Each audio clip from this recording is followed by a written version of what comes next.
Okay, hi everyone. It's such a pleasure to welcome you with us tonight to start off our webinar, The Anti-Racist Education We Need, Lessons from CT Students and Teachers, sponsored by Students for Educational Justice, Hearing Youth Voices, and the Anti-Racist Teaching and Learning Collective. Rashonda, are you there? I am here. Hi. Hi, Rashonda. So Rashonda, you and I are going to co-host tonight. And I have a question, Rashonda. Have you ever decided to hold a party and you hoped a few people would come and then you looked at the list and it got a lot bigger than you thought? Yes, yes. That's happened to you? Well, it happened today. Yeah. When we began thinking about doing a webinar last month to lift up so much of the amazing work that youth organizers and teachers were doing in our state around anti-racist education, we were hoping to bring about 100 people together, but today we had to cut the registration off at 560 people. Whoa, 560? Yes. Okay. Well, that's exciting. It's exciting for us. You know, the organizer, Ella Baker, she always talked about that we should always be looking out for our people, our people, the people who share our vision and want to work together and realize it. And I think that's why we're so excited that so many people here, I think, might be looking for their people. We thought about this vision of bringing together teachers, teacher educators, students, youth organizers, who had this idea that anti-racist education wasn't just about adding a book here or doing a one-time training there, but it was about transforming all schools from top to bottom, from every grade level and subject.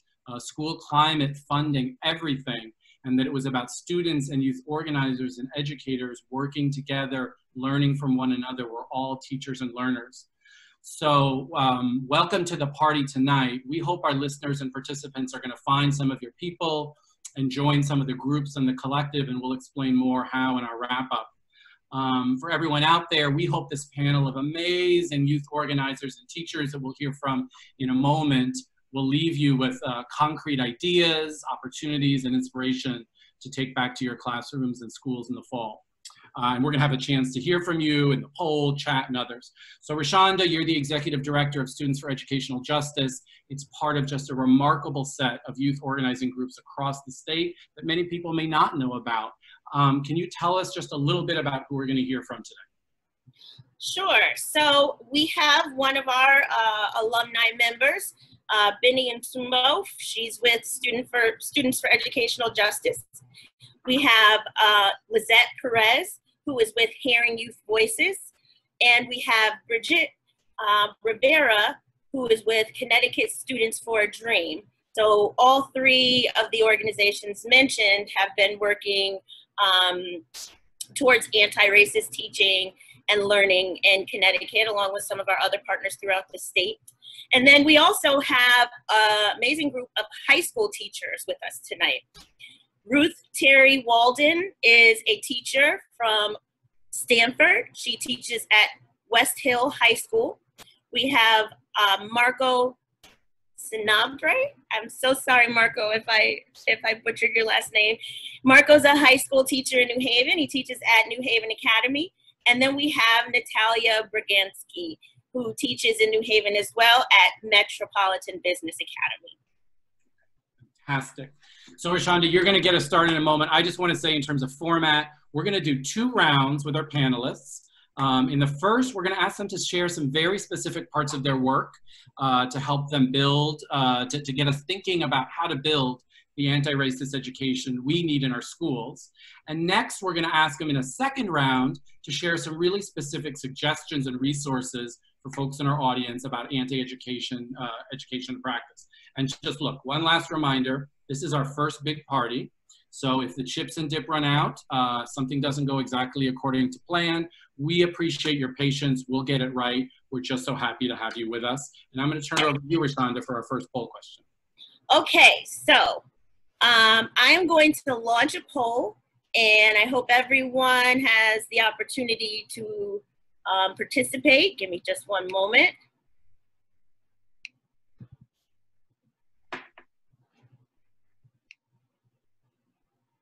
Okay, so The first question is, who are you? Who do we have in the room? So if everyone would just take a moment. I can see them coming in, Rashonda. Yep. They're coming in. All right, we're at 79% participation, so I'm just gonna wait a couple more seconds so everyone has an opportunity to chime in.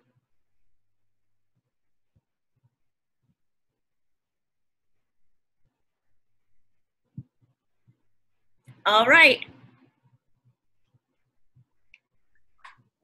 So let's see, 28% of those that are here are students.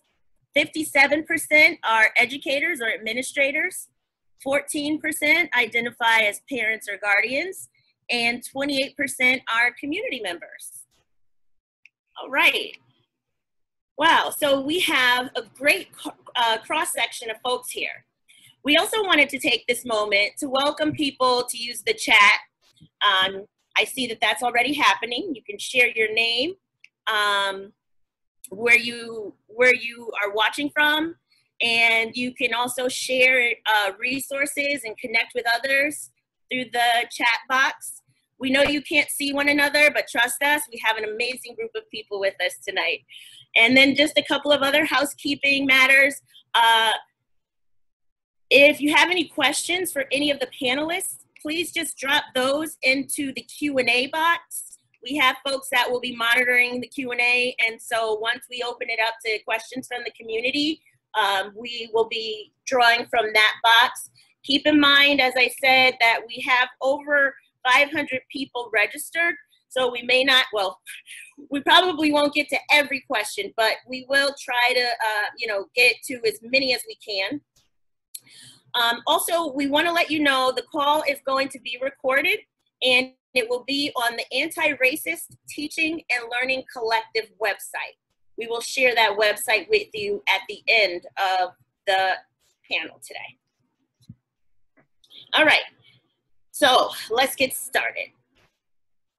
Benny, I have a question for you. You were among the group of students who began organizing in early 2019 from across the state to support statewide legislation around expanding African American studies and Latinx studies in all high schools. But the groups, which included Students for Educational Justice, Pairing Youth Voices, Citywide Youth Coalition, Connecticut Students for a Dream, and others, who told the legislature very specifically that the course should focus on histories of race and racism, and the anti-racist social movements and struggles and communities that arose in response. Why did the groups want a course that focused on race and racism? And what concerns did you have if the class did not focus explicitly on race and racism?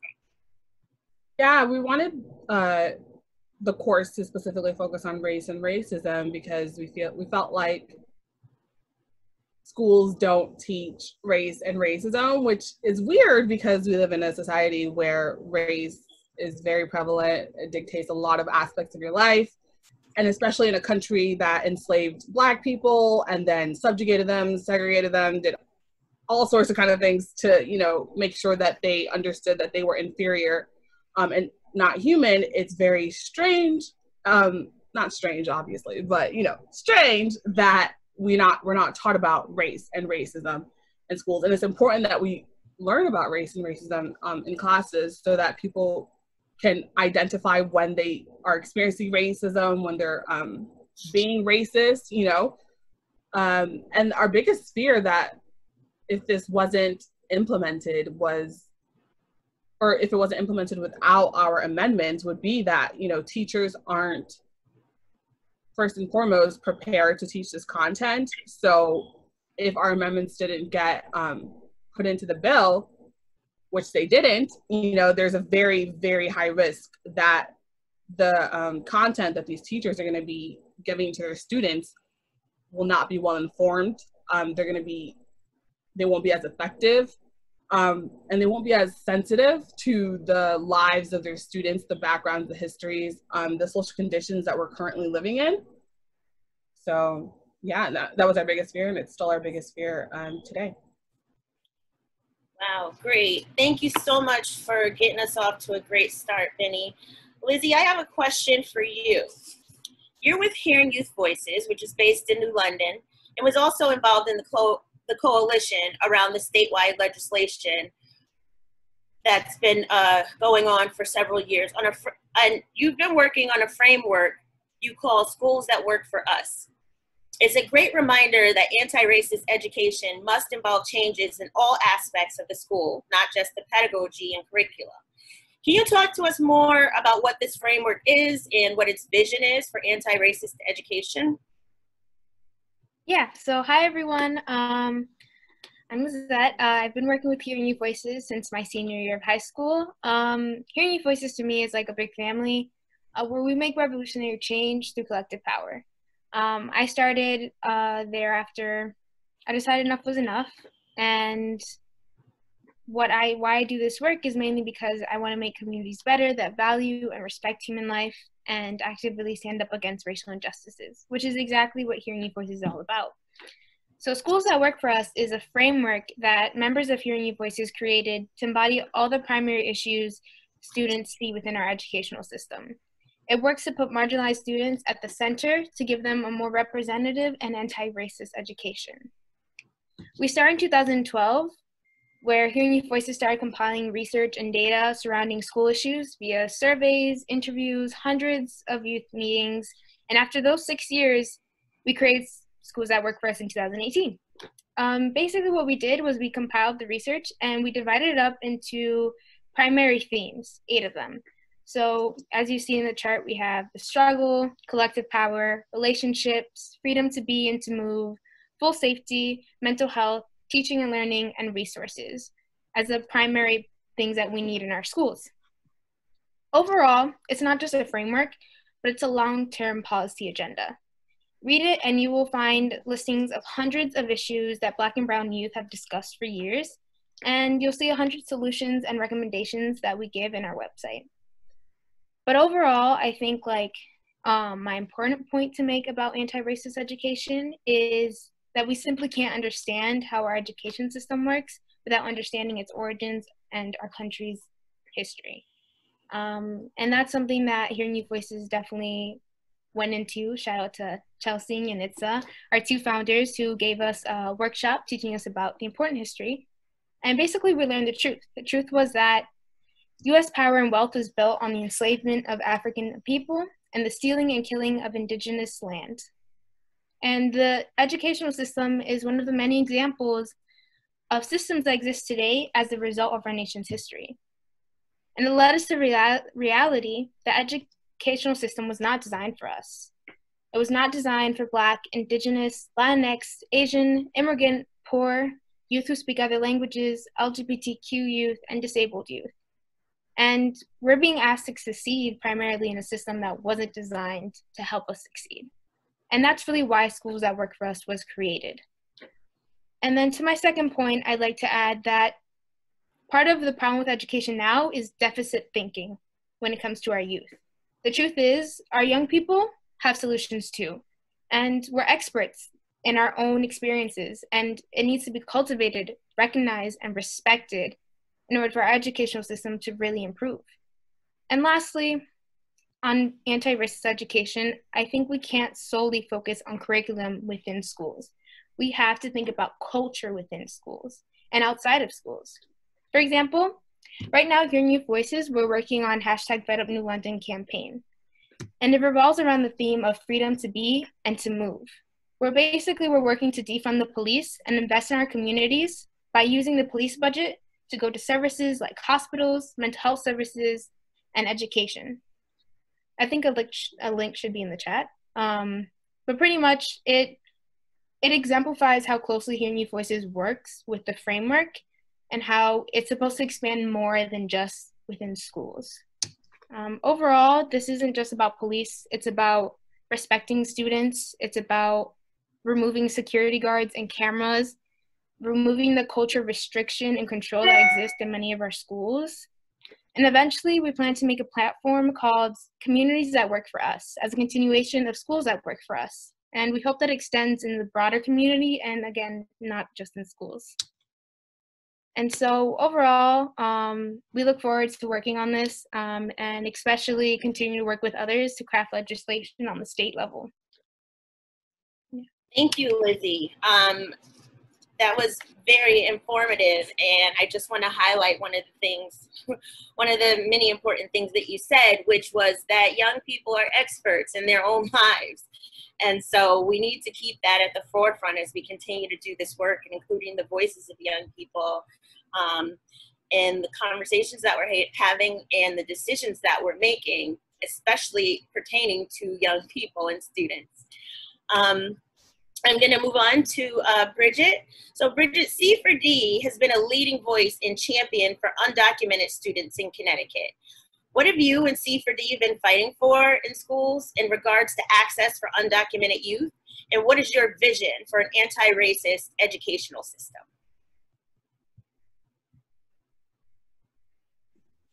Hi, everyone. My name is Bridget. My pronouns are she, her, hers.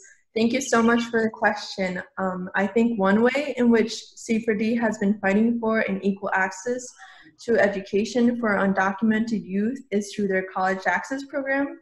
There is a big need for proper training for counselors to be able to support and also empower undocumented students.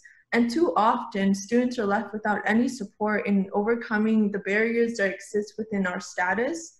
For those who do remember the college admissions process, it is a difficult and very stressful process, and undocumented students are simply left behind to figure it out by themselves, and it only makes the process so much more difficult and even perhaps impossible for some students. There's not enough counselors who know how to aid undocumented students, but there's also not enough social workers who know how to help them. And when there is help for undocumented students, unfortunately, there's also only a constant narrative that is being pushed onto the community and the narrative is that the dreamer narrative. The dreamer narrative pushes students to unrealistic expectations where only good students will be able to make it. But what does that truly mean at its core? It implies contributing to the capitalistic system that dehumanizes us and aids white supremacy. Our lives do not need to be validated through being good students. Our lives do not to be, we don't need validation through being good students or good workers, because we need to be seen as just human beings that should be the same, that should receive the same quality of education as any other human being. I would also like to add that another barrier that undocumented students face is the English speaker learner program is also being defunded and is scarce. Thus, Connecticut Students for a Dream is fighting for undocumented students through their college access program and fights to provide proper training for counselors to be able to help this community, and breaks down the concept of the dreamer narrative and encourages undocumented youth to bring awareness to their issues that they face by a community, and just bring awareness to a general public. Thank you. Now, C4D also really believes that students and youth have to be at the forefront of these campaigns. Can you say a little bit more about why? Yes. I think that we can really make an impact by working collectively with our community. And it's hard to engage folk with youth organization, but we are able to build power through our campaigns. And over the years, by building relationships and connecting with our community, it has helped us push more legislations that favor undocumented students. And it truly has been youth leading these campaigns. And given how successful they have been, although they have taken some time, but they have succeeded in the end, it only shows the power that the youth hold in just leading change in general. Yeah, thank you. That's really important, and I know, you know, hearing youth voices and certainly Students for Educational Justice share in those sentiments, each being authentically youth-led organizations. So it was so great. Thank you, Bridget. It really gets us to think about all the forces that shape our schools and the lives of students beyond teaching, and beyond the curriculum. So before we turn to the teachers, Dan, we have another poll question for the audience. And so if the audience will give me one moment, I am going to launch another poll. Great. Okay. Thank you, Shauna. Thank you so much, Benny, Lizzie, and Bridget, for getting us off to that great start and just that reminder of how big the vision has to be to hold schools open. Okay. Here is your poll question before we turn to the teachers. In your high school or middle school, did you ever get to take a class in Select All That Apply? Black, African American Studies, Latinx Studies, Ethnic Studies, Asian American Studies. This is your middle school or high school. Native American Studies, Anti-Racist Studies, or none of the above. Heck no, but I wish. We'll give you another minute or two to finish this out. I mean, a second or two to finish this out.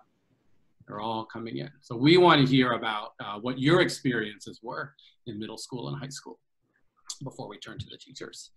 They're coming in, Rashonda. It doesn't look good. It does not look good, Rashonda. I know. All right, we've got about 82% participation, so we're just going to give it a few more seconds. We want to hear from as many people as possible. All right. I think that might be it. Okay. Do you want to end the poll? All right, there we go. All right. 12 of you had got to take a course in Black African American Studies, 4 in Latinx Studies, 4 in Ethnic Studies, 2 in Asian American Studies, 3 in Native American Studies, and 1 in Anti-Racist Studies, and 194, almost 90%. None of the above. Heck no, I wish. Wow. I think that's really setting us up to think about both the moment we're in now and how all the dramatic need we have and the need we have to listen to students and teachers about how this transformation can take place. This also, before we go, it reminds us, we had this quote put up by James Baldwin, who gave a talk called A Talk to Teachers in 1963, who said, and the reason is that if you are, can we go back one slide there, Jason? Thank you. If one managed to change the curriculum in all the schools so that Black people learned more about themselves and their real contributions to this culture, you would be liberating not only Black people, you'd be liberating white people who know nothing about their own history. Next. Can we get the next slide, Jason? And the reason is that if you are compelled to lie about one aspect of anybody's history, you must lie about it all. If you have to lie about my real role here, if you have to pretend that I hoed all that cotton just because I loved you, then you have done something to yourself. You are mad. And Baldwin shared that with us more than 70 years ago, almost 70 years ago. And we see the conditions today. We're going to turn to our teachers now. And thanks for participating in the poll. And Natalia, can I bring you in? Yes, I'm here. Great. Okay. So we're going to share some of the work you've done. And Jason, I just want to also make sure that the audio is on for this, so we'll get to hear that. So Natalia, you're a social studies teacher at Metro High School in downtown New Haven. And this year you taught one of the first classes ever in the state that integrated African American and Latinx studies, even before this new legislation Rashonda and Betty talked about was implemented. So you and your students also developed some really interesting research and public history projects that get us all thinking about the hidden histories in our communities. So we're gonna share out this map of the African American, Latinx, and Indigenous virtual working tour of New Haven. But can you just tell us a little bit more about this work and how the students put it together? Yeah, absolutely. So the work began with researching, the first step is for me to learn this history because this isn't history that I was taught in my own schooling.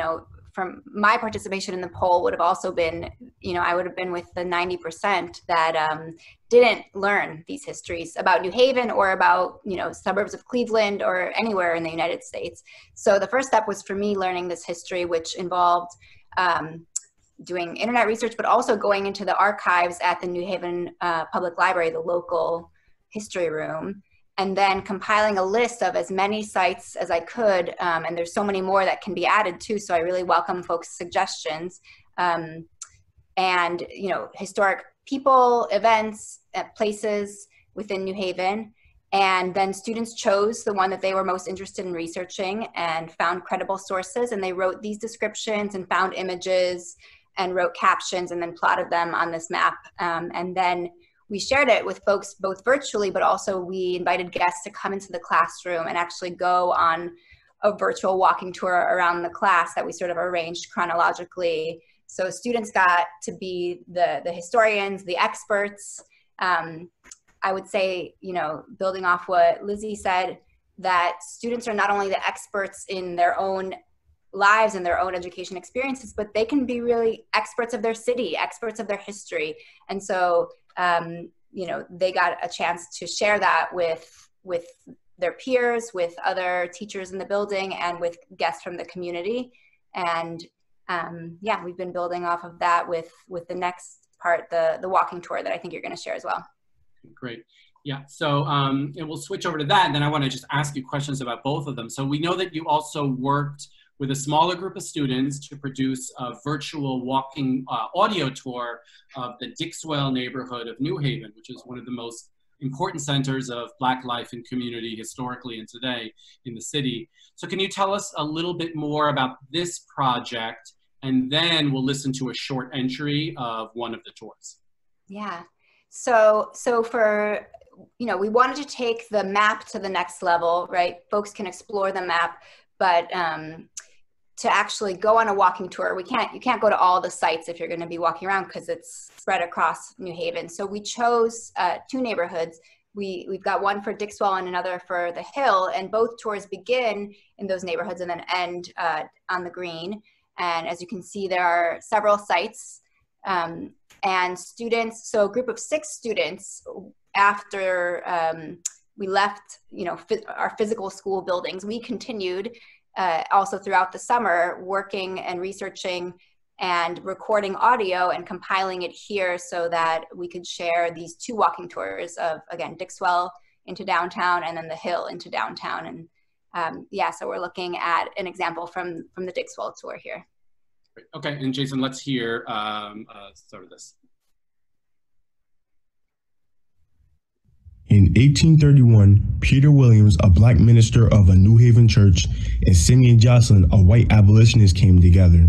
They had the idea of creating a Black college in New Haven, which they referred to at the time as a Negro college, which we would now call an HBCU. They announced the idea on September 7, 1831, at the Center Church on the Green. When Mayor Kimberly heard about the idea, he called for a town meeting to oppose the college.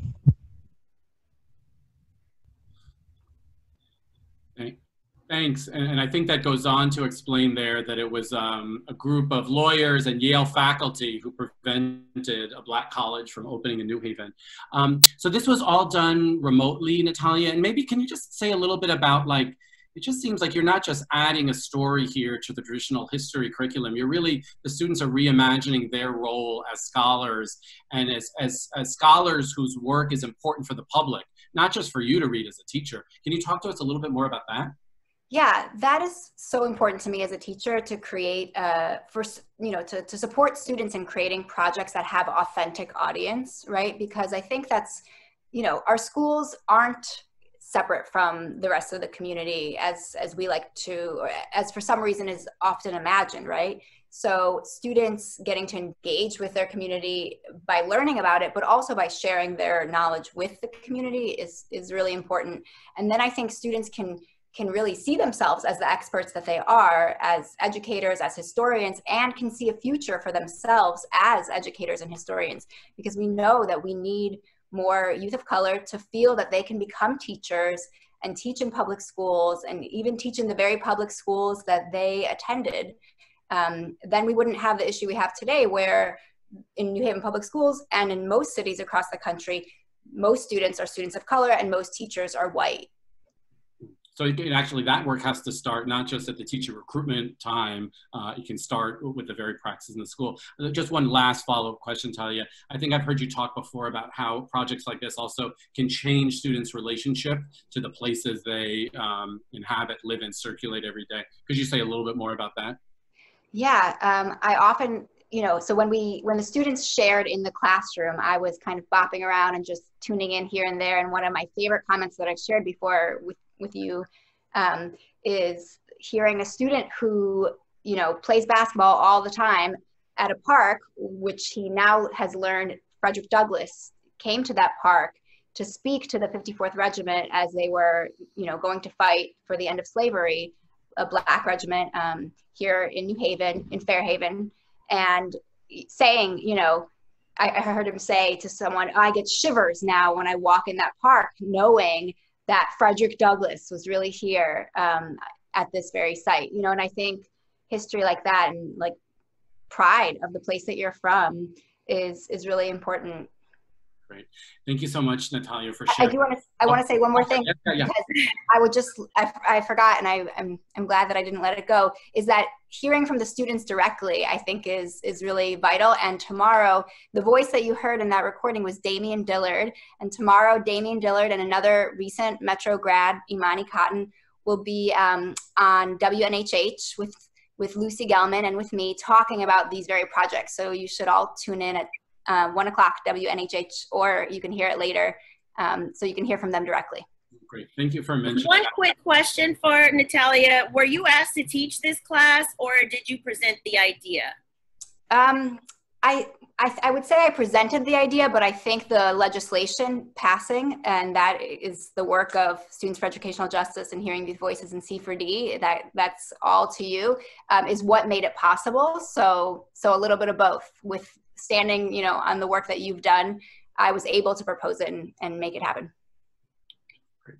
Thank you, Natalia. And I just want to, two other things that just to acknowledge, Natalia also raised money locally. So the students that worked on this project outside of their schoolwork got stipends and compensation for their time, which is, I know, a really important principle for you. And we'll announce towards the end that Natalia is going to do a very a condensed kind of workshop for teachers who are interested in place-based pedagogies and lessons.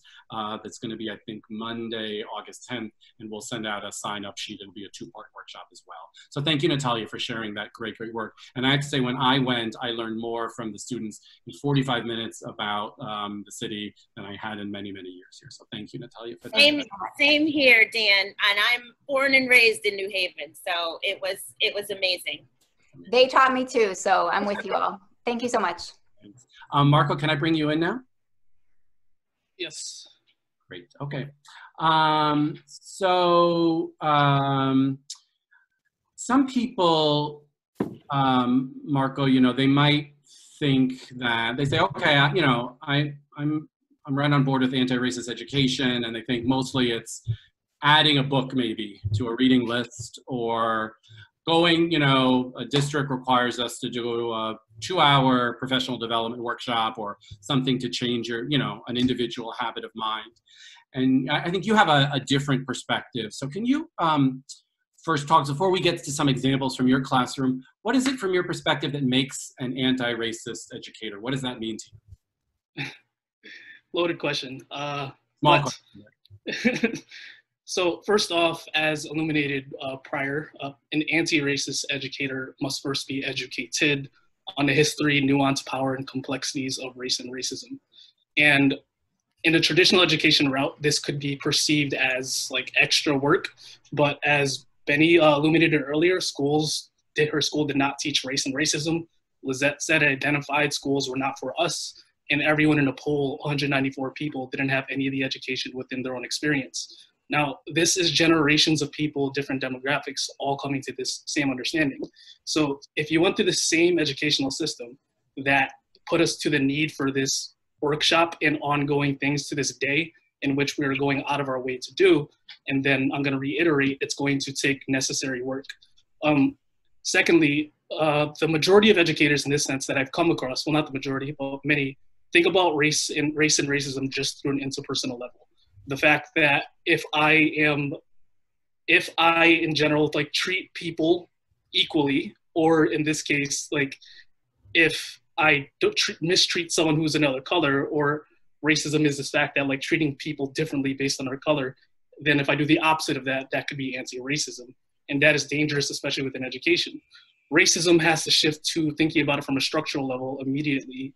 And you got to think about it through the sanctioned practices, actions, patterns, behaviors that enact the marginalization of Black, Indigenous people of color for centuries, and being sure that you avoid the repetition of this. So first off, you have to develop a really nuanced and ongoing understanding of race and racism. That's one. Secondly, you got to dedicate yourself to reflection, especially as an educator. You got to think, with my informed understanding of race and racism, to what extent am I perpetuating these same patterns? And this isn't just, like you said, this isn't just the books. It's not going to take Google Latinx author, put it in front of students, and you're good to go. This is your interactions with students. This is your policies, your parent phone calls, and everything else, your speech. And even in the grandest level, and it's complex, even if you practice anti-racism with a reflective and most informed lens in your classroom, think about your school. If it has AP honors or reading scores, those are derivative of eugenics and other ways to marginalize Black, Indigenous people of color. So how do I come to grips with this? How do I come to grips with the fact that there is this ongoing structure and I must operate from within those? And that's where critical consciousness is developed, where now you have to make an informed decision based off the lens of reflection, your knowledge that you now have in your informed lens of racism, and make decisions that are against these patterns and go against what has been marginalizing students of colors for centuries.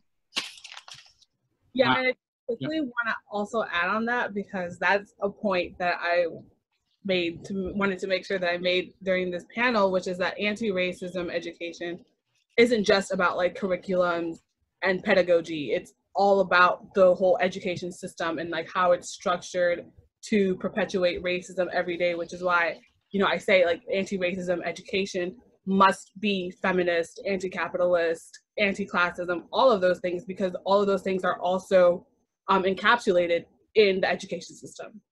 So, yeah. Thank you, Benny. Thank you, Benny. Yeah, thank you for bringing that in, Benny.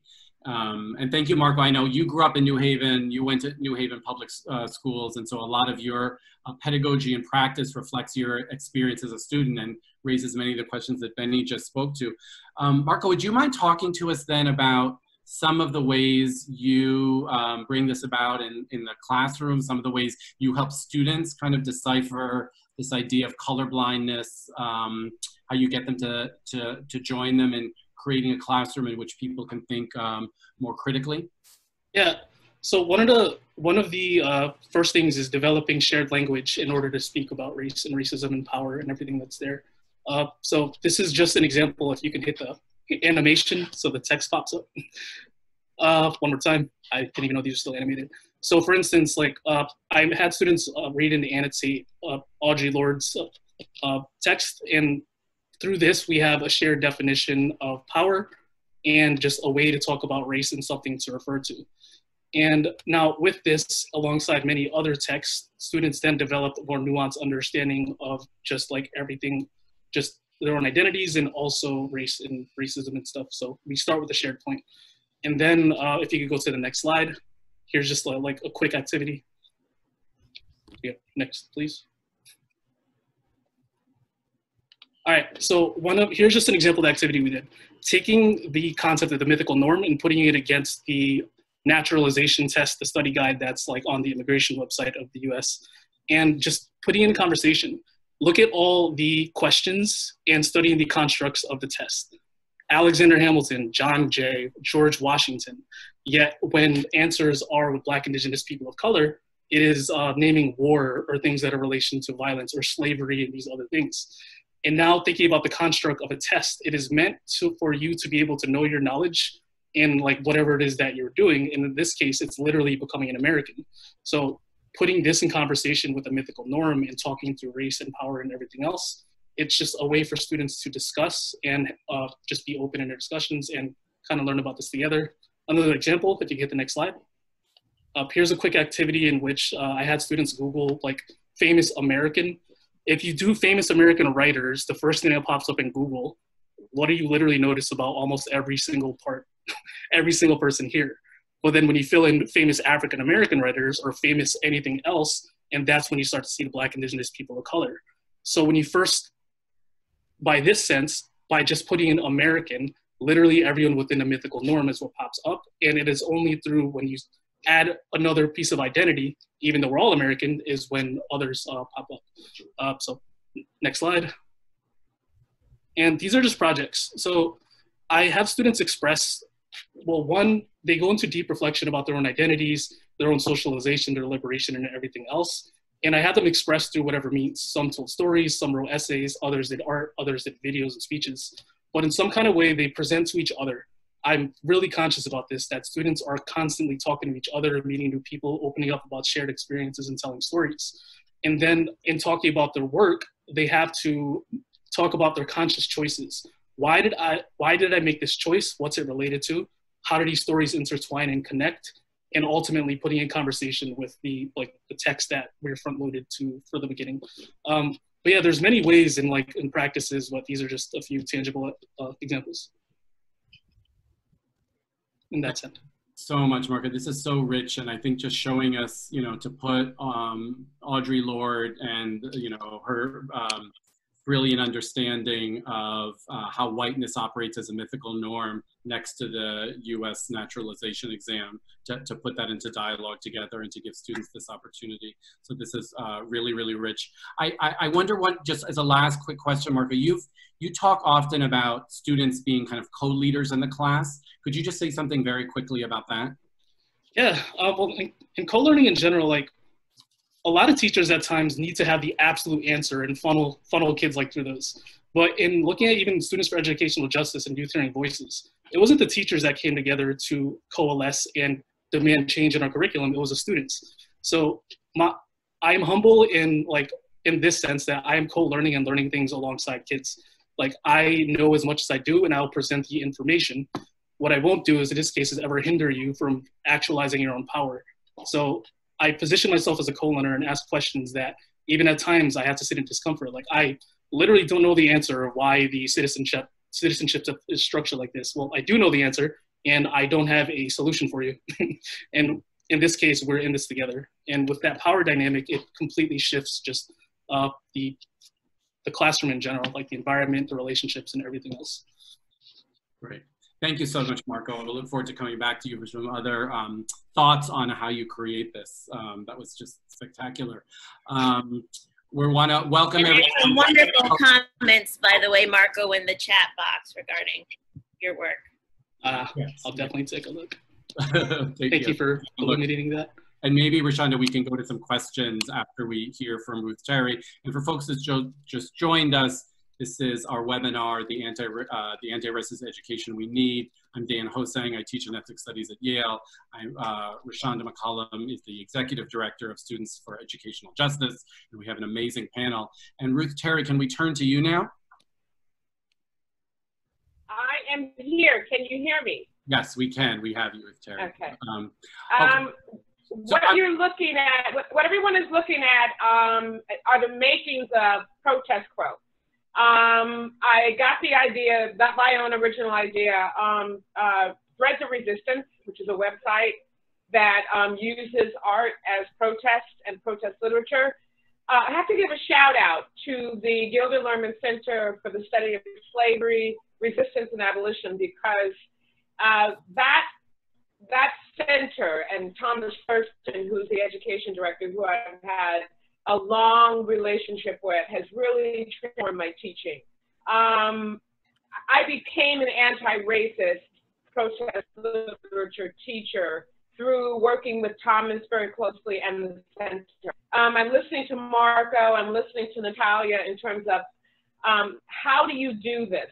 How do you integrate this into an existing curriculum? And I was looking at Marco's slide, and Marco, a good example, an excellent example of this whole notion of how to use primary source documents and history as a gateway. Yeah, you can teach about Benjamin Franklin, but what I teach about Benjamin Franklin is that Benjamin Franklin also had a runaway slave newspaper.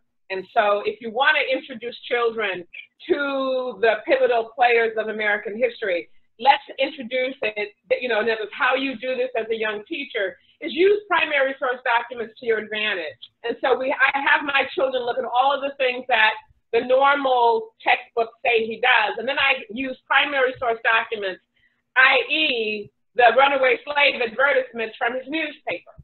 And so you can't criticize me for not using primary source documents, because I am using primary source documents. But I'm providing more information to the students so they begin to see our quote-unquote founding fathers for who they really were. This is another example of using a protest quilt to talk about racism. As you can see here, this is teaching children about the 13th, the 14th, and the 15th Amendment. And as you can see here, on one side of the slide, the children are looking at, they put down some, blacks as it's part of this chain gang. You see the KKK, you see the lynching tree, you see them jumping and running to freedom. And so this is a way for them to crystallize American history on their own terms. They get to do these quilts once a week. We have one period where they work on their quilts. The rest of the days they're brainstorming, they're trying to figure out, what do they want to add to their quilt, what do they want to take away from their quilt. We use contemporary pop culture in our classroom. I taught the concept of protest literature to my students, and they brought me a video, Childish Gambino, and they said, "Miss, can you incorporate this into your lesson?" And so we put it on, we look at it, we talk about it, and so I asked them, so how is this protest literature? They were able to explain to me in vivid detail the connection between protest literature, primary source documents, the history of oppression, gun violence, and how music, contemporary pop culture, how they're able to access and use their language, their music, their gateway into reality and how they view the world and bring it into the classroom. And they're able to have that validated by a teacher who speaks their own language, who understands and respects what's important to them. And that's really the key. As an educator, you have to understand what's important to your students and find a way to integrate it into what you're teaching. Otherwise, you disavow who they are and what their reality is to them. And that's very important. Does that make sense? Oh yes, that's wonderful, and you jumped in. I didn't get to share with people just the long record you've had of developing this practice as a teacher in Stanford, and it's clear just from looking at this. I mean, your appointment is an English teacher, but you're doing historical documents, you're doing creative practice, you're far exceeding the narrowness of the boundaries you've been assigned. I wanted you. Can everyone see this image here? Yes. Okay, this is an image in which the student, I asked the student, we study slavery, and so I said to her, is there a contemporary issue that you think parallels with slavery? And she said the current immigration situation, because we were talking about DACA, and DACA was in the forefront, and there was the current administration trying to take DACA away. And as you can see, she has a slave or a black man superimposed on a butterfly, and the butterfly is, of course, the universal symbol for migration and immigration. And so this right here is another example of how you use contemporary pop culture, how you use protest literature and art as a gateway for learning. As you can see, she's got Mississippi Delta, and she's got freedom, and she's got all of these images which are so crystal clear in terms of what really matters to a student. And so you have to allow students to access information and to validate what's important to them with what you're teaching them using primary source documents and history. Dan? Yeah, I mean, okay. I'm struck how each of you are also thinking about how these histories relate to one another, how histories of migration and enslavement, how in the maps, Black and Latinx histories are located together, how Marco is thinking about Black feminism and U.S. nativism, all put into dialogue together. And it raises, Benny's points about history, thinking about resistance as well, not just adding a few figures onto the margins. Can I just ask you one more question, Ruth Terry, which is, you've also, it's the same question for Marco about students as co-facilitators in the class, and just why that's important to you. It's very important to let students, I like to say, drive the car. In other words, I try to give students the car keys as quickly as possible and let them drive the car. And my job is to ride shotgun, if you will. And if you allow them to tell you what they want to learn, what's important to them, and let them bring in the things that they want to talk about, if you're on top of your game, you're able to integrate traditional text and find history that matches that. And because you want children to understand that American history repeats itself. In other words, what we're dealing with right now, we dealt with right after the Civil War during Reconstruction. We dealt with it in 1919. We dealt with it in 1943. That was every generation of young people born in this country who understand depression rises up and has to say enough. We can't take this anymore. And so what I try to show them is that you're standing on the shoulders of your ancestors who did this. And so now I'll teach you what they did. Now I need you to show me what you want to do to raise your voices in resistance. And so when you allow them to be a part of history, when you allow them to bring their in, drive the car, if you will, that fosters student engagement. They're stakeholders. They're the major stakeholders in the classroom. And that's so important, is to make students the major stakeholders in a classroom. Thank you so much for that. And there's lots of enthusiasm and gratitude in the chat, and longing to be in all of your classes, which have been denied to so many of us. Rashonda, so thank you, with Terry, and we'll do another round in a minute. Rashonda, do you have some questions you want to pull out from the Q&A? I do, but before I do that, I just want to say to say thank you to Ruth, because you talked about like validating what is important to students, and to remind students that they're standing on the shoulders of their ancestors. And that was one of the pieces I know from SEJ's perspective, Students for Educational Justice, when we wanted this course to be taught on the history of race and racism, we wanted it to be taught in the spirit of liberation. So it's not a course that is just about the same handful of people who, come up all the time, Martin Luther King, Rosa Parks, etc. We wanted it to highlight all of the amazing contributions that BIPOC folks have made to this country, and also globally. So thank you for highlighting that piece, because that's really important when we talk about this work and when we talk about anti-racism. So I'm just going to pull out a couple of questions from our Q&A. One question is, as a parent, I'm working with my kids' school. It's a K-6 school, and we're looking for an anti-racism curriculum for our school to adopt. Can someone share a list of curriculums we can adopt? Also resources that involve the parent body. So maybe we can, I know at the end we do have some resources, but maybe we can start to share some of those in the chat box. And if anybody else wants to respond. Yeah, and I'd be curious, for the teachers also, as you hear about those requests, like how do you respond to them? There's in our moment now when people really want this to happen right away. What are some of the first steps for schools that don't, and also for Benny, Lizzie, and Bridget as well? Dan, I'm going to address that. We talked a little bit about this. You can't do this as an island. You've got to have comrades in your department, in your school, your administrator, your superintendent. I have been lucky in that the current superintendent, who is a fantastic African-American woman, Dr. Tammy Lucero, has been very supportive of me as a teacher, as a mentor. My administrator has been very, very supportive. The district has been very supportive.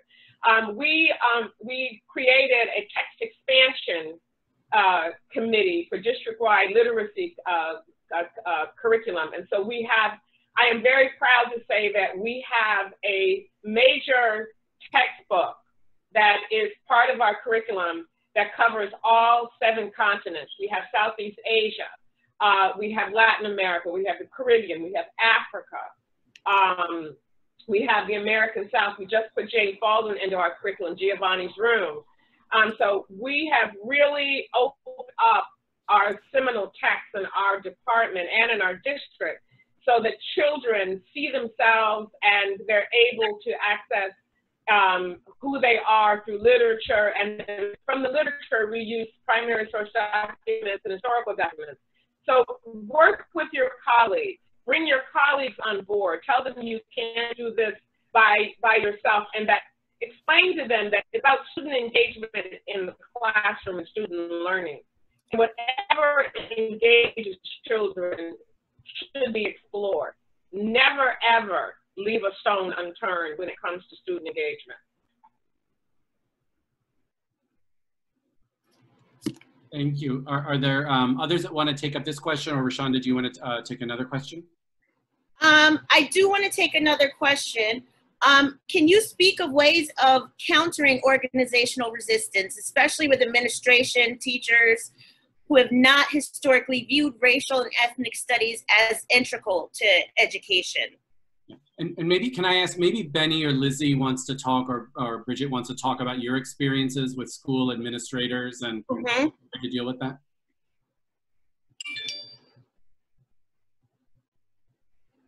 Lizzie, can I invite you to go? Okay, I'm sorry, who are you asking? Lizzie's talking? For Lizzie, yes, thank you. Okay, thank you. Yeah, in my experience, I definitely think in the same way that when working a teacher, it has to be with comrades, it has to be with colleagues, I think the same thing is applied for students. The more students are speaking out about it, the more students are bringing awareness to it, they're coming to the administration and saying this is what we want, the more that we will be heard. In my own experience, being part of More Than Words at my school and hearing youth voices, numbers really do make an impact, as well as forward action, as in making plans and saying like, we have solutions, listen to them. These are the things that we are creating. These are the things that we want in our schools. And sometimes even continuing to push that. As far as my own experience, I've had to really continue to be there and not give up on what we want and make sure that it's heard. Sometimes basically what we say is if it's not direct yes, it's a no. And until we get a direct yes, we got to keep going, keep pushing to make sure that what we want in schools is done. And it's for our students. It's for all of us.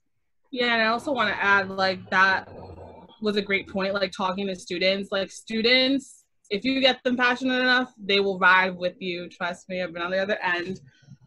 Also, like, if you're a teacher and you're facing so much pushback from your administration, I think that's when organizing comes into play. Like, there's so much pushback, I can't do anything. Like, come on, talk to your comrades. Again, like, start organizing to get this into your classroom because it's so important that we need it.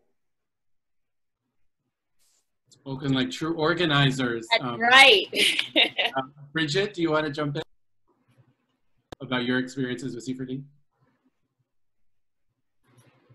Yes, in regards to my own experiences with pushback, I think it does have to do a lot with what my colleagues have also said, that there needs to be a lot of persistence within the work that you do. I think if there's a will, there's a way. I'm sure there just needs to be a lot of passion for the work that needs to be done. And of course, to not give up, because the change can happen, and it just has to be, you just have to be willing to keep pushing for that change. And students, I know with my own personal experience, students, if you get students to rally up together, or just put that little seed in their head that they are, just constantly encourage them to be the leaders that you know they can be, it will just make them take that opportunity upon themselves to do what they must to get that education that they want. I also like to add in social media, to not think limited, think that we can connect not just within our schools or in our communities, we can connect other states. We can make something that's bigger than what we imagined. And I think that's the key, is never to think that you're limited, to think that you're unlimited in what you do. Thank you. Okay, let's see. We have another question. To all three teachers, what are other teachers' reactions to your efforts?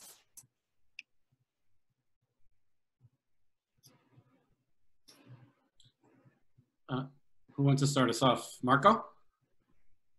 And maybe you can use it to talk about how you and Natalia are also organizing teachers, as is Ruth Terry, but maybe you can talk about that work. I mean, in regards to stuff with anti-racism, a lot of one of the reasons this has to exist is because it currently doesn't much in schools. So there's silence, confusion, interest, and there's also people who oh wow, I really like what you're doing and want to learn a bit more. So the reactions actually, they vary. So yeah.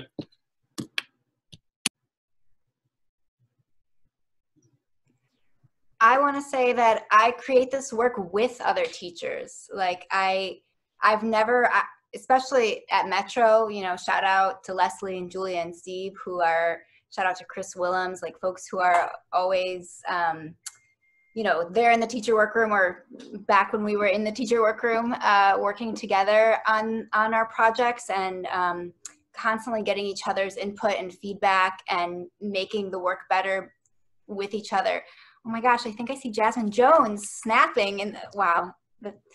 Jasmine Jones is a Metro grad and a future teacher, and I can even think of times of collaborating with her. She was a teacher's assistant in my contemporary law class.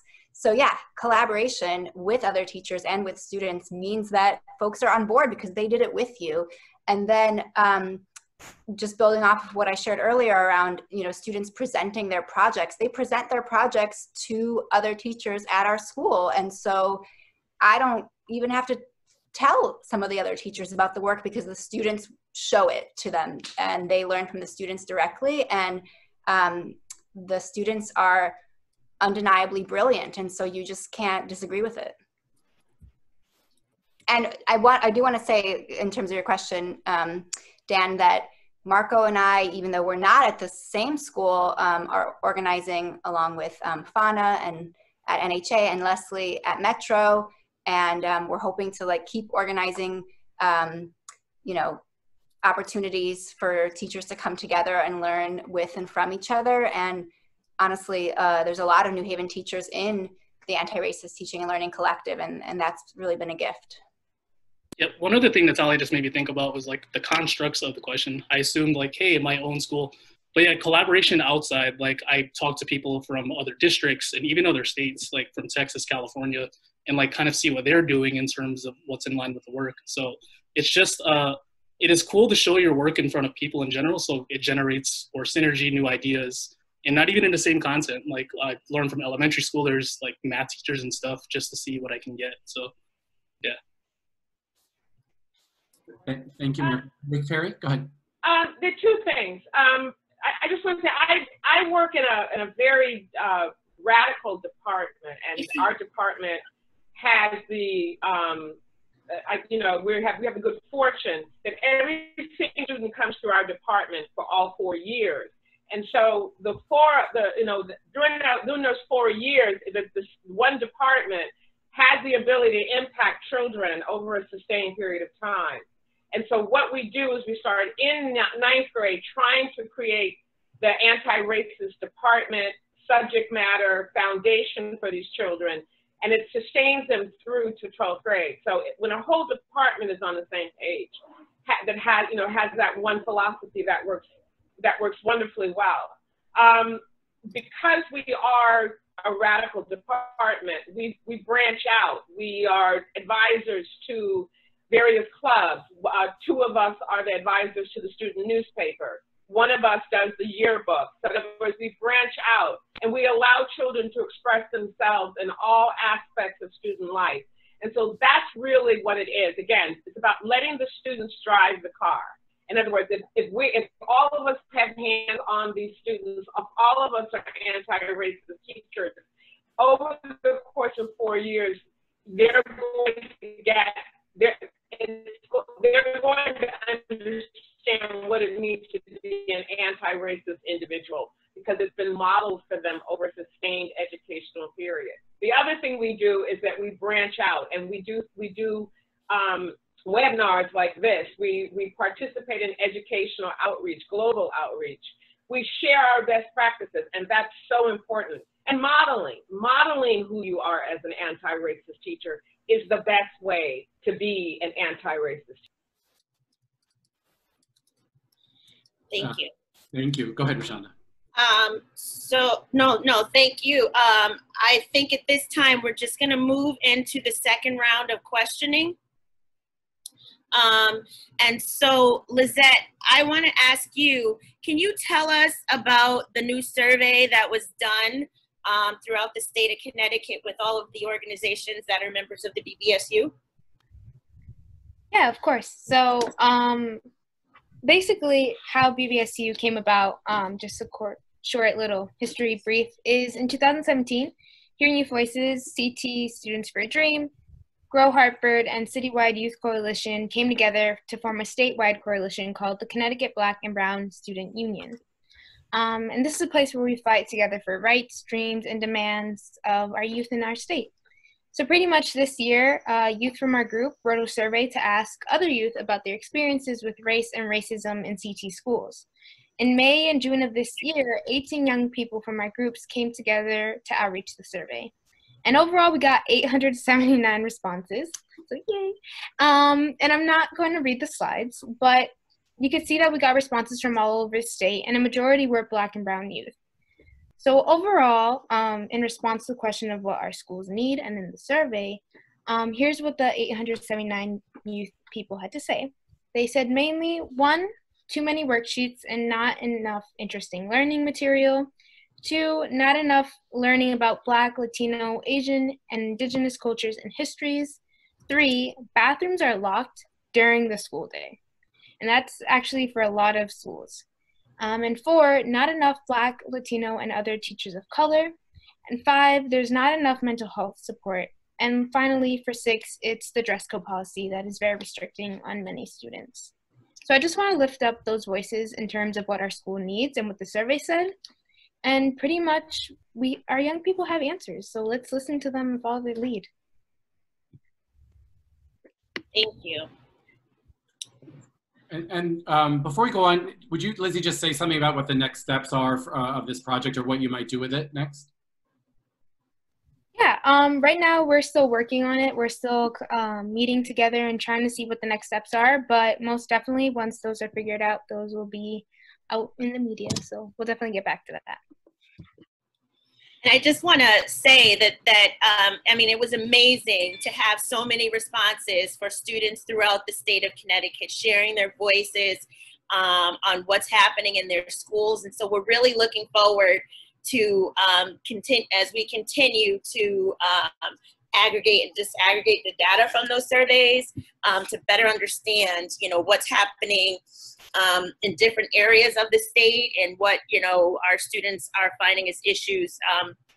And we'll be really excited to share more of that information as we continue to work through it. Dan, do you have a question for Natalia?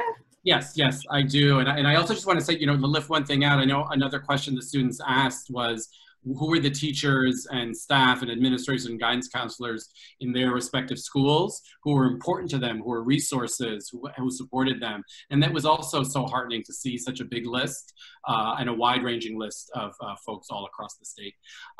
We're in our last round of questions, so we're just going to keep these shorter. I'm going to turn to you next, Natalia, and then we have lots of resources for everyone listening in about ways you can plug in, you can support, you can get resources. We're going to do that in the last 5 minutes. Natalia, I just have a quick question for you.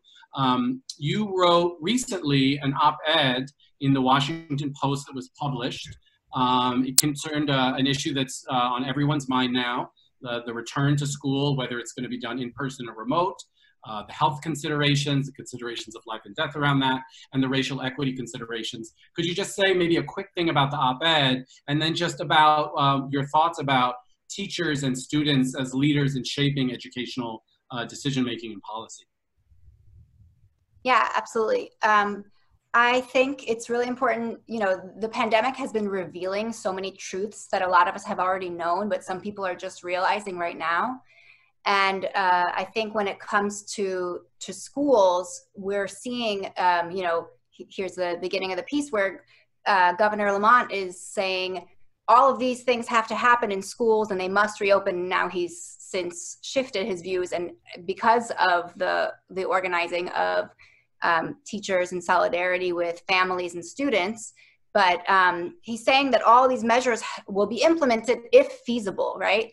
And this concept of feasibility and what is feasible in certain schools and not others. And we see the ways that the underfunding and ongoing segregation and unequal funding that's based on property taxes it means that our schools, certain schools can do things that are, you know, wonderful and beautiful and life-saving, and other schools can't. And we still find ways to do those amazing things in our schools, but our lives and our students' lives should not be on the line.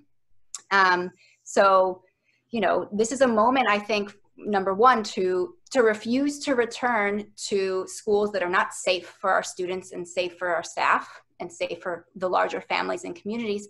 And number two, it's a moment to realize that working together in coalition, that students, staff, teachers, educators, families, and communities, we are powerful and we are strong, and we need to demand that our schools are fully funded. And we shouldn't return to schools that are racist and built upon a racist system. When we return, we need to fight until we return, and when we return, we need to fight for schools that are funded the same across the board and that actually allow for the opportunities and the types of curriculum and the amazing teachers that we're talking about here today. Thank you, Natalia. Thank you so much. And we'll put the link for that in the chat as well. Rashonda, I think you have a question now for Benny.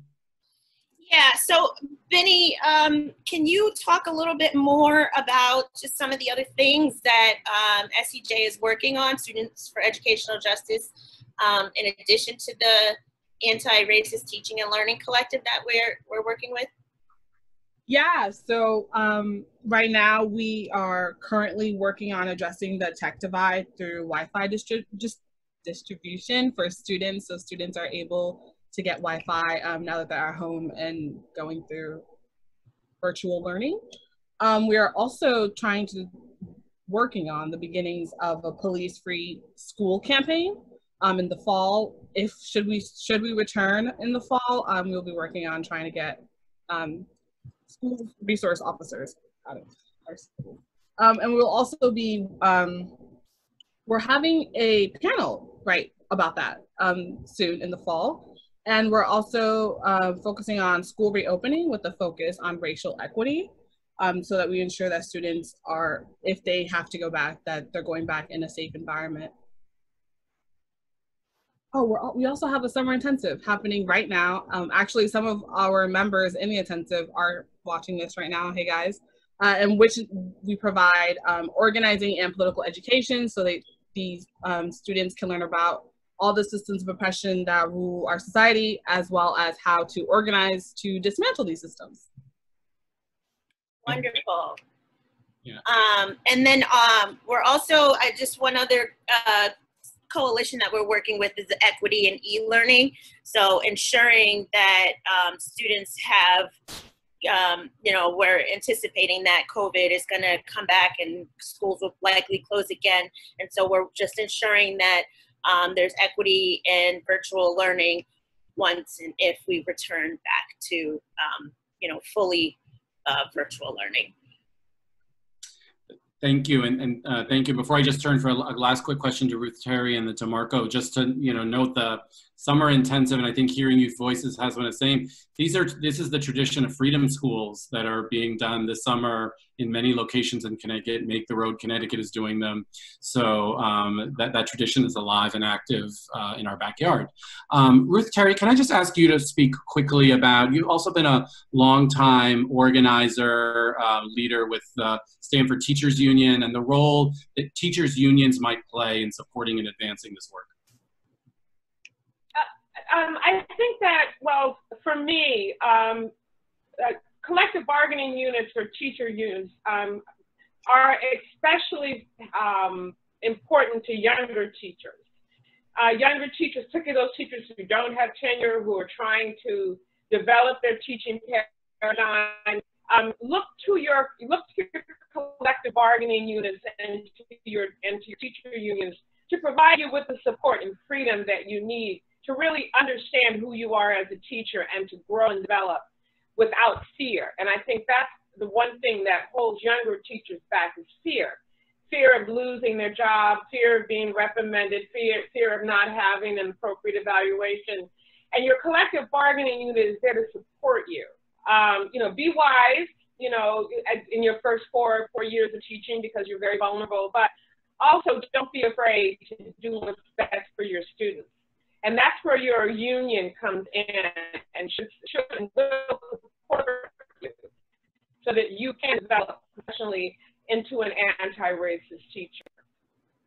Thank you so much, Ruth Terry, for that very specific direction. I think, Rashawn, you have one more question for Bridget. I have one for Marco, and then we'll turn to our closing resources. All right. I'm sorry, give me 1 second.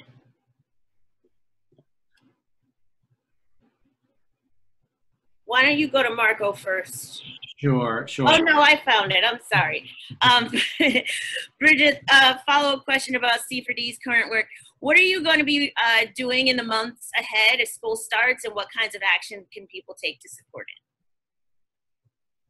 it? Thank you for the question. So what C4D is working on is a campaign that will help get more funding for ESL programs and, of course, supporting other campaigns that are going to be removing police out of schools and fighting for anti-racist and restorative practices. C4D is also looking to start a campaign that will fight for, I know Connecticut has passed a free community college program, but that excludes undocumented students. So we're trying to fight for the right to just get educated as if we were, regardless of our status. And currently we do have a program for learning about School of Abolishment and where we learn about what it takes, what is abolishment of like ICE and police and how can we achieve that within our community. And on a larger scale, like apart from school, we're working on a campaign called Husky for Immigrants, which focuses on getting health care for the immigrant community, the undocumented immigrant community, as we're in a pandemic and they're putting their lives at risk through going to their job, but of course they're displaced because they don't have access to health care. So that's what we're working on. And of course, if anyone wants to reach out, you can just look us up on online or through any social platform at Connecticut Students for a Dream. Wow, that's amazing, and the same kind of freedom school tradition and thinking about abolition and all those issues. So thank you for sharing that work with us. Marco, just turn it to you to wrap it up. I'm always just blown away by how hard you work to find resources for yourself, to find new sources of curriculum. Can you just leave us with some suggestions for teachers who might be new to this work but are looking for things to help build up their practice and repertoire? What direction and advice would you offer them? Yeah, so especially anyone who new teacher one and new to anti-racist work too, it's kind of this simple notion of like pick one, like pick one of the many resources, especially now in a pandemic where it's like, here is this obscure link to 1,000 hyperlinks on this, like pick one of those, delve into it and kind of just go from there. And also in general, like even in this workshop alone, I wrote down now what I want to do with watching Ruth Terry's classroom is look for things in which I could involve kinesthetic and art and other stuff, and as a form of protest and things. I don't know anything about that, and I think that I've been holding myself back and students back because like there's a whole nother sense of expression that's out there. So if this is gonna sound cheesy, but for real, like if you want to learn it, it's out there. Find people, reach out to boards, any of these organizations, and any of these resource drops. I know myself as a teacher, I experience sometimes paralysis of like, here's 1,000 things, and I walk away from it, but pick one thing and just go from there. Thank you, and I just noticed that across all of the, the learning from one another that the youth organizers do, the youth organizations do, and teachers as well. We have one last question I'm hoping just one of the teachers can answer really, really quickly before we do our resources, which is, can just someone talk about the current state of teacher education and whether what you're describing, Marco, happens in teacher education programs now? We've talked about a number of those resources, but if Natalia, Marco, Ruth, Terry wouldn't mind just giving us a quick response to that question from Al. When I was in school, in this case, I had no preparation. I went to St. John's and zero preparation on anti-racist teaching. And talking to but student teachers who are in Southern and other places, I just always get a perplexed look of maybe. So I think it depends which program that you're a part of. But my thing is I don't think that there's enough teacher preparation around this. And if there was, then we wouldn't be where we are right now. So, yeah. Thank you so much, Marco, for that. Okay, Rashonda, this has been an amazing, we're grateful to the panelists. We'll be following up with lots of resources. Rashonda, you want to just, I think we have some slides about how folks can get connected. Yes, we do. So there were lots of great information and resources shared in the chat box. For young people, if you are interested in working with any of the organizations that are represented here today, our contact information is on the screen. It's a little small, so what we can do is just enter our email address and social media in the chat box. Hearing Youth Voices is in New London, so if you are in the New London area and want to reach out to them, please do so. Students for Educational Justice is in New Haven area, so in and around New Haven County. Feel free to reach out to us. We will all put our information in the chat box. And C4D works statewide, so they're in a few different areas. I do know of Bridgeport, Hartford, and New Haven. And then we also want to share information for educators and youth student advocates. If you're interested in joining the Anti-Racist Teaching and Learning Collective, as Dan mentioned, the collective is made up of young people, so students, community organizers, teachers, and teacher educators. We have, Dan is very modest, but does a lot of work around training teachers. And so, feel free to join us. We'll put our the Anti-Racist Teaching and Learning Collective's email in the chat box as well. Yeah, thank you, Rashawn. And just so to support, engage, follow the youth organizing work, and then just say quickly for the collective, the website is there in the Facebook group. We have this is the new website that was just launched today, and with gratitude to all the students who helped put this together.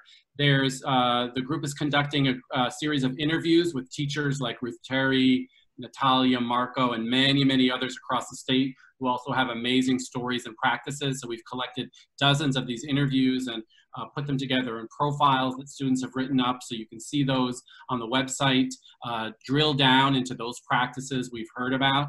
If you identify as an anti-racist teacher or educator and are open to being interviewed, and that doesn't mean you have everything figured out, it means you have some of it figured out and you're open to sharing, we have a link there for you to do that. If you're interested in workshops and webinars kind of by and for teachers and with students, we have a link for you to click there. Teacher book discussions that we'll be doing virtually and supporting this fall, especially for teachers who are trying to think more about finding a community of practice to immerse themselves in. our pan list and email list, etc. So we are grateful, grateful, grateful to all of these amazing, amazing panelists for sharing your work, for the inspiration you provide to us. Thank you so much for spending the time with us. Thank you, Rashonda, for hosting this party with us together. It was lots of fun, and we're looking forward to doing this again with everyone. Yes, thank you all for joining us. Okay. All right. Good night, everyone. Thanks so much. Good night, everyone. Thank you. Bye. Have a good one. Thank you. Good night, everyone.